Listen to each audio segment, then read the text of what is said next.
Dalam video kali ini, kita akan memulainya dengan sebuah pertanyaan. Apakah mungkin zaman dulu benar-benar ada raksasa? Karena kisah raksasa selalu hidup dalam folklore di seluruh belahan bumi. Wujudnya bukan penampilan pemain basket NBA, tapi lebih besar dari itu. Bisa mencapai 3 meter lebih. Kabar tentang keberadaan manusia raksasa sudah ada sejak ribuan tahun yang lalu. Kitab-kitab suci, buku-buku kuno, mitos dan legenda-legenda serta peninggalan masyarakat di berbagai negara banyak menyebutkan keberadaan mereka. Misalnya dalam kitab Ramayana, yang diimani oleh orang-orang Hindu, terdapat bangsa raksasa yang dipimpin oleh raja bernama Rahwana. Mereka tinggal di negeri di seberang lautan. Kemudian dalam kitab Perjanjian Lama, yang diimani oleh orang-orang Kristen dan Yahudi, ada sosok manusia-manusia raksasa yang disebut Nephilim, Goliat, dan Og King of Basan, serta Anakim. Dalam Injil terjemahan King James disebutkan bahwa tinggi Goliat mencapai 2,75 meter. Sedangkan menurut sejarawan Yahudi yang bekerja untuk Romawi, yaitu Flavius Josephus, dalam bukunya yang terkenal, Antiquities of the Jews yang ditulis tahun 93 Masehi, menyebutkan tentang manusia-manusia raksasa Amorit yang tinggal di Hebron. Dalam buku itu disebutkan, karena alasan tertentu mereka pindah ke Hebron, dan ketika mereka berhasil merebut kota ini, mereka membantai seluruh penduduk Hebron. Pada saat itu tinggallah manusia-manusia raksasa yang memiliki tubuh sangat besar, dan bentuknya sama sekali berbeda dengan manusia umumnya, sehingga mengejutkan siapapun yang melihatnya dan menakutkan siapapun yang mendengar suaranya. Dalam Al-Quran, juga disebutkan tentang keberadaan manusia raksasa, misalnya seperti dalam Al-Quran Surat Al-Maidah ayat 22. Hai Musa, sesungguhnya dalam negeri itu ada orang-orang Jabarin. Sesungguhnya kami sekali-kali tidak akan memasukinya sebelum mereka keluar daripadanya. Jika mereka keluar daripadanya, pasti kami akan memasukinya. Menurut beberapa para ahli tafsir, Jabarin dimaksudkan untuk kaum yang memiliki badan yang tinggi besar lagi perkasa. Mereka berasal dari bangsa Kan'an. Para ulama juga percaya bahwa kaum Ad yang disebut dalam Al-Quran adalah orang-orang yang berbadan raksasa. Selain dalam kitab suci, banyak contoh kisah-kisah raksasa yang dituliskan dalam peninggalan-peninggalan peradaban kuno, seperti peradaban kuno di Mesopotamia, Mesir, Eropa, dan Amerika serta Asia. Yang menjadi masalah, adakah bukti arkeologi yang mendukung kebenaran kisah tersebut?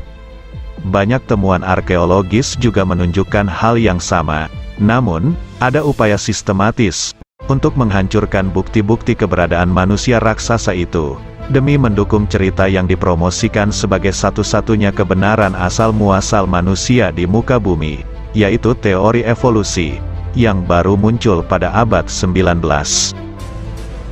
Sebagaimana dilaporkan oleh sejumlah media independen, termasuk situs The World News Daily Report, Mahkamah Agung Amerika telah memerintahkan Smithsonian Institution, sebuah organisasi gabungan pusat penelitian arkeologi dan museum ternama, untuk membuka kembali laporan-laporan penelitian mereka sejak awal tahun 1900-an, untuk membuktikan bahwa kelompok ini tidak melakukan cover-up, atau upaya menutup-nutupi bukti-bukti tentang keberadaan manusia raksasa.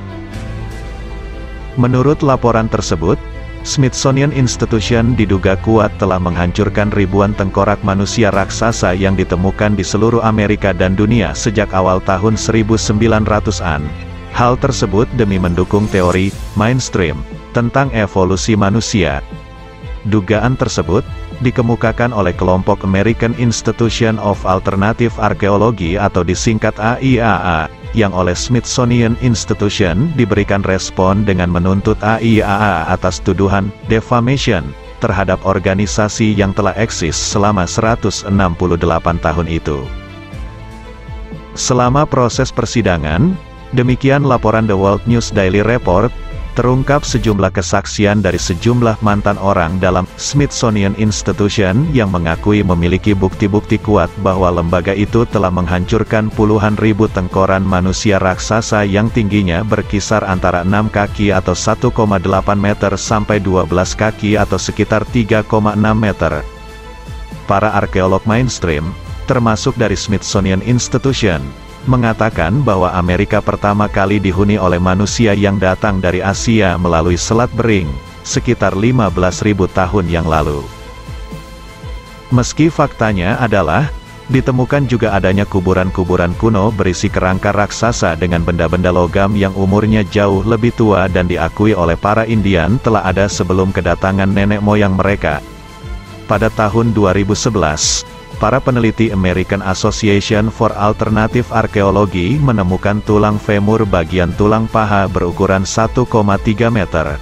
Inilah yang menjadi bukti kuat tuntutan AAIA. Namun yang menarik adalah temuan tersebut bukan berasal dari proses penggalian, melainkan dari gudang simpanan Smithsonian Institute sendiri. Tulang raksasa itu adalah hasil curian yang dilakukan oleh kurator organisasi itu sendiri pada tahun 1930-an.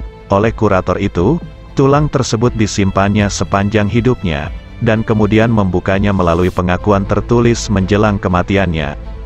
Ini adalah hal yang sangat buruk yang dilakukan terhadap rakyat Amerika.